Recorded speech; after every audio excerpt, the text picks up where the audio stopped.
የምስራቅ አማራ ኮር አንድና ሁለት አሃዶች በጋራ ጉባ ላፍቶ ወረዳ ዘይት በር ላይ በመቶዎች የሚቆጠሩ የጠላትን ኃይል በመደምሰስ ታላቅ ድል ተጎናጸፉ። በአቸፈር ወንድዬ ቀጠና በተደረገው ውጊያ 24 ያገዛዙ ወታደሮች ሲደመሰሱ ከ42 በላይ የሚሆኑት ደግሞ መቁሰላቸውም ተሰማም። በጎንደር ዙሪያ ወረዳ ድንዛዝ ተብሎ በሚጠራው አካባቢ በተፈጸመ ደፈጣ ጥቃት ሁለት ተሽከርካሪ ሙሉ ያገዛዙ ወታደር ሙትና ቁስለኛ መደረጉም ታውቋል። ገዢው የብልጽግና ቡድን በአማራ ሕዝብና በትግራይ ሕዝብ መካከል ግጭት ለመቀስቀስ እየሰራ ነው ሲል የአማራ ፋኖ ብሔራዊ ኃይል የወሎ ቀጠና ሕዝብ ግንኙነት መምሪያ ኃላፊ ወቀሰም። እስከ መጨረሻው ድረስ አብራችሁን ከሆናችሁ እነኝና መሰል መረጃዎችን በዝርዝር ታደምጡታላችሁ። ሰላም ጤና ይስጥልን። የተወደዳችሁና የተከበራችሁ የሚዲያችን ቤተሰቦች በያላችሁበት የበዛ ሰላምታችን ወደ እናንተ ይድረስያል። እስከ መጨረሻው ድረስ አብራችሁን ከሆናችሁ እነኝና መሰል መረጃዎችን በቀደም ተከተል ወደ እናንተ የምናደርስ ይሆናል። እናንተም ድምጻችን ለዓለም እንዲዳረስ ላይክ፣ ሼር እንዲሁም ሰብስክራይብ በማድረግ ቤተሰብ ይሁኑ እያል ቀጥታ ወዳገኘናቸው መረጃዎች አለፍን። በአማራ ፋኖ ብሔራዊ ኃይል የምስራቅ አማራ ኮር አንድና ሁለት አሃዶች በጋራ ጉባ ላፍቶ ወረዳ ዘይት በር ላይ በመቶዎች የሚቆጠር የጠላት ኃይል በመደምሰስ ታላቅ ድል ተጎናጸፉ። ተጠናክሮ በቀጠለው ተጋድሎ የምስራቅ አማራ ኮር አንድ ክፍለ ጦሮች አሳምነው ክፍለ ጦር፣ አውጃሎ ክፍለ ጦር፣ ባለሽርልጡ ክፍለ ጦር እንዲሁም ምስራቅ አማራ ኮር ሁለት አሃተ ክፍለ ጦር በቅንጅት ዘይት በር ላይ መሽጎ የነበረውን የአብይ አህመድ የግል ሰራዊትን አከርካሩን እየሰበሩ ድልም ተጎናጸፉ። ምስራቅ አማራ ኮር አንድ ክፍለ ጦሮችና የምስራቅ አማራ ኮር ሁለት አሃተ ክፍለ ጦር ንጋት ጀምሮ ጉባ ላፍቶ ወረዳ ዘይት በር አካባቢ ጠላት ለወረራ መሽጎበት የነበረውን ከፍተኛ ምሽግ በመስበር በመቶዎች የሚቆጠሩ በርካታ ኃይል በመረፍረፍ ታላቅ ድል በመጎናጸፍ የዙፋን ጠባቂ ሰራዊትን ሙትና ቁስለኛ በማድረግና የጠላትን ሬሽን በማቃጠል በጠላት ላይ ከፍተኛ ሰብአዊና ቁሳዊ ኪሳራም በማድረስ ጠላትን አንገት ማስደፋትም ተችሏል። በተጋድሎ ነበልባሎቹ በመቶቹ የሚቆጠር የጠላት ኃይል ከመደምሰስ ባሻገር ከ20 በላይ ነፍስ ወከፍ ክላሽ ከ3000 በላይ የክላሽ ተተኳሽ ቦምቦችና የወገብ ትጥቆችንም ተማርከዋል። የጀግኖቹ በትር መቋቋም ያቃተው የፋሽስቱና ወራሪው ኃይል በከባድ መሳሪያ በዘፈቀደ መንገድ በመወንጨፍ በንጹሃን ላይ የሚያደርገውን ጭፍጨፋ ዛሬም በአሰቃቂና ዘግናኝ ሁኔታ ጭፍጨፋውን አጠናክሮ በርካታ ንጹሃን ሰለባ በማድረግና እንዲሁም የንጹሃን ቤቶችን ሲያቃጥል ውሏል። በተያያዘም የዙፋን ጠባቂ ሰራዊት ምሽጉ ሲሰበርበት በርካታ ሴቶችና ንጹሃን አግቶ ቶርች እያደረገና እያሰቃየ ነበር ሲልም የምስራቅ አማራ ኮር አንድ ባለሽርጡ ክፍለ ጦር ቃል አቀባይ አርበኛ መሐመድ ሞገስ ለሚዲያችንም ገልጸዋል። ወደ ጎጃም ቀጠና ስናመራ በአቸፈር ወንድዬ ቀጠና በተደረገው ውጊያ 24 ያገዛዙ ወታደሮች ሲደመሰሱ ከ42 በላይ የሚሆኑት ደግሞ መቁሰላቸው ተሰማ።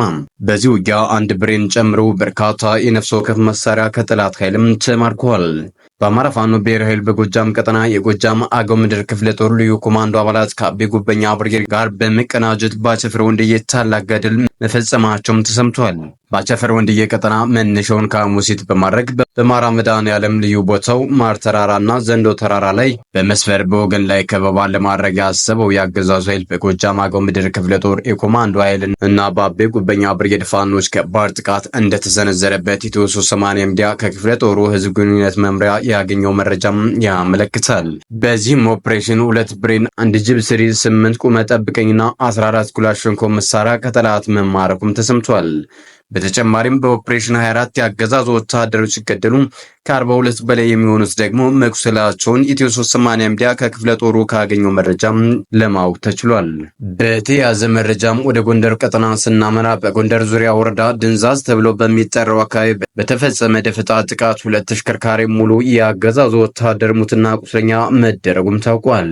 በማዕከላዊ ጎንደር ዙሪያ ወረዳ ልዩ ስሙ ድንዛዝ ተብሎ በሚጠራው ቀጠና ትናንት እኩለ ቀን ገደማ ላይ በተፈጸመ ደፈጣ ጥቃት ሁለት ተሽከርካሪ ሙሉ ያገዛዙ ወታደር ሙትና ቁስለኛ መደረጋቸውን ኢትዮ 380 ሚዲያ ከአማራ ፋኖ ብሔራዊ ኃይል በጎንደር ህዝብ ግንኙነት መምሪያ ለማረጋገጥም የቻለው ደፈጣ ጥቃቱ የተፈጸመው ከማክሰኝት ወደ በለሳ ይጓዙ በነበሩ የጸረ አማራው አገዛዝ ስርዓት ወታደሮች ላይ ሲሆን በዚህም በሁለት ተሽከርካሪ ላይ ተሳፍረው የነበሩት ነው ሙሉ በሙሉ ሙትና ቁስለኛ ማድረግ የተቻለውም ተብሏል።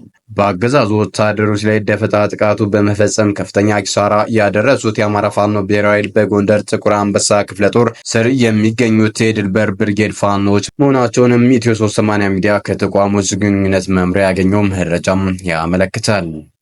ገዢው የብልጽግና ቡድን በአማራ ህዝብና በትግራይ ህዝብ መካከል ግጭት ለመቀስቀስ እየሰራ ነው ሲል የአማራ ፋኖ ብሔራዊ ኃይል የወሎ ቀጠና ህዝብ ግንኙነት መምሪያም ኃላፊም ለሚዲያችን አሳውቋል። ኃላፊው አክሎም በወሎ ራያ ቀጠና ላይ ከሰሞኑ በአገዛዙ ጸጥታ ኃይሎች በጅምላ እየተረሸኑ የትግራይ ተወላጅ አሽከርካሪዎች መኖራቸውን ጠቅሶ አገዛዙ ድርጊቱን ፋኖ እንደፈጸመው በማስመሰል ሁለቱ ህዝቦች ወደ ከፋ ደም መፋሰስ እንዲገቡ ጠብቆ እየሰራ መሆኑንም ማሳያ ነው ሲልም ኮንኗል። ከሰሞኑ በሰሜን ወሎ ዞን ራያ አላማጣ ወረዳ ከዋጆ ከተማ በቅርብ ርቀት ልዩ ስሙ አልካ መንደር ተብሎ በሚጠራው ጥቁር አስፓልትን ተከትሎ በሚገኘው አካባቢ ላይ የአገዛዙ ኃይሎች የትግራይ ተወላጆች የሆኑትን የጭነት መኪና አሽከርካሪዎች በግፍ መረሸናቸውም ተሰምቷል። የአገዛዙ ኃይሎች በአሽከርካሪዎች ላይ እርምጃ የወሰዱት ከሰሞኑን ማንኛውንም አይነት ጭነት የጫኑ ተሽከርካሪዎችን ወደ ትግራይ ክልል እንዳይገቡ በፌዴራል መንግስት ተጥሎ ከነበረው እገዳ ጋር በተገናኘ ሲሆን የጭነት መኪና አሽከርካሪዎች ላይ ግድያ የፈጸመው ፋኖ ነው የሚል ሐሰተኛ መረጃ በማሰራጨት በትግራይና በአማራ ህዝብ መካከል ግጭት ለመቀስቀስ ሲሞክሩም ተስተውሏል። ይህንን በሚመለከት የአማራ ፋኖ ብሔራዊ የወሎ ቀጠና ህዝብ ግንኙነት መምሪያ ኃላፊ አርበኛ አበበ ፈንተው ገዢው ብልጽግና ቡድን በአማራ ህዝብና በትግራይ ህዝብ መካከል ከዚህ በፊት የነበሩ ደም አፍሳሽ ጦርነትና ውጤቶችን በሰላማዊና ከጦርነት ውጭ በሆነ መንገድ ለመፍታት እንዳይሞክሩ ግጭት ቀስቃሽ የሆኑ ተግባራቶችን አጥብቆ እየፈጸመ ነው ሲል በማህበራዊ ትስስር ገጹም አስነብቧል። ኃላፊው አክሎም አገዛዙ ይህን ጸረ ህዝብ ተግባሩን ፋኖ ነው የፈጸመው በሚል ሆን ብሎ ለማሳበብ እየሞከረ ነው ያለ ሲሆን ይህ ሴራም በሁለቱ ህዝቦች መካከል ጥላቻን በመፍጠር ወደ ግጭት እንዲገቡ ለማድረግ የሄደበት ርቀት ነው ብሏል። የብልጽግና ቡድን ሰዎች የሁለቱን ክልል ህዝቦች ዳግም ወደ ከፋ ጦርነት በማስገባት ስልጣናቸውን ለማራዘም እየፈጸሙት ያለው ድርጊት ህብረተሰቡ እንዲያውቀው ሲል የህዝብ ግንኙነት መምሪያው ኃላፊው አርበኛ አበበ ፋንታው በማህበራዊ ትስስር ገጹ ባሰፈረው ጽሑፍም አስነብቧል። የፋኖ ፈጣን ግስጋሴ አስደነገጠው የአገዛዙ ኃይል በአማራና በትግራይ ህዝብ መካከል እንዲሁም በአማራና በሌሎች ብሔር ብሔረሰቦች መካከል የከፋ ግጭት በመቀስቀስና አጀንዳ በመስጠት የፋኖን ግስጋሴ እገታለሁ በሚል እንቅስቃሴ ላይ መሆኑንም ኢትዮ 380 ሚዲያ ካሰባሰበው መረጃም ለማረጋገጥ ችሏል። በመጨረሻም በአስቸኳይ ለወገን ኃይል መሰራጨት ያለባቸውን መረጃዎች እንሆንላለን። በሰሜን ጎጃም ዞን ቀርጨች ከተማ ዙሪያውን ላይ ተጨማሪ ኃይል እንዲገባ የተወሰነ ሲሆን ፋኖ ለሚያደርገው ማጥቃት ወጥመድ የሚሰራ ኃይልም እየተዘጋጀ እንደሆነ መረጃዎች ቀድሞ ደርሶናል። ከፍተኛ ጥንቃቄ ሊደረግ ይገባል። እንዲሁም የድሮን ቅኝቶች ከአርማጮ እስከ መተማ ድረስ እየተደረጉ ሲሆን በማንኛውም ቀንና ሰዓት ጥቃቶች ሊሰነዘሩ እንደሚችሉ በመገንዘብ ከማንኛውም በቡድን ከሚደረግ እንቅስቃሴና ዝግጅት እንዲታቀቡ ቢደረግም መልካም ነው እንላለን። በሸዋ ቀጠና የድሮን ቅኝት ሊደረግ እየተጠና ያለ ስፍራም አለም።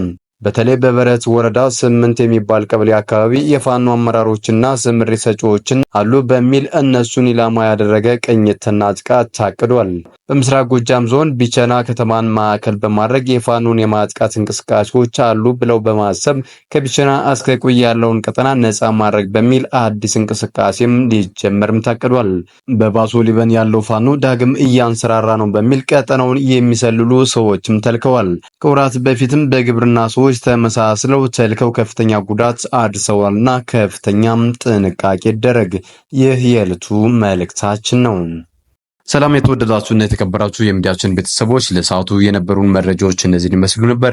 በሌላ በተጠናከረ መረጃዎች እስከምንገናኝ በያላችሁበት ሰላም ቆዩልን።